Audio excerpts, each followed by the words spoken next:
天文台將會喺今晚8點40分發出1號戒備信號，而天文台琴晚亦都大幅更改路徑預測。我哋將會更新8號風球嘅機率，同埋分析9號、10號風球嘅發出條件。紅霞現時已經增強為強烈熱帶風暴，中心附近嘅強對流亦都漸趨穩固。但係受到呂宋嘅地形同埋中等嘅垂直風切變影響，風暴嘅發展暫時有所減慢。預料佢將會橫過呂宋海峽之後，如果佢可以抵受住較高嘅垂直風切，就有機會出現爆發增強，喺登陸之前達到強颱風級別。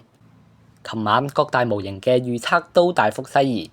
現時普遍預料紅霞喺惠州同埋揭陽市之間登陸，即係喺香港130公里左右掠過，比起琴日嘅預測威脅大大提升。我哋現時評估天文台發出8號信號嘅機會係中等。按照現時預測路徑，紅霞嘅烈風圈將會非常接近香港，即使東登令到市區吹烈風嘅機會較低，但係只要風暴嘅增強速度比預期稍快，或者比起預測路徑向西移10幾公里，風暴嘅威脅就會大幅提升。加上風暴嘅螺旋雨帶會提高風力，天文台仍然有一定機會鑑於安全理由發出8號信號。而9號同埋10號風球嘅發出條件就係風暴嘅颶風圈威脅到香港，紅霞需要喺西貢以西登陸，令到橫瀾島、西貢等等嘅測風站吹地形屏蔽較低嘅東至東南風，先至有機會掛起9號同埋10號風球。現時嚟睇機會較低，但係由於美國電腦模式仍然預測紅霞會登陸香港，暫時係未能排除9號同埋10號波嘅可能性。而香港嘅風雨影響時間方面，星期六下午紅霞會進入香港嘅400公里範圍，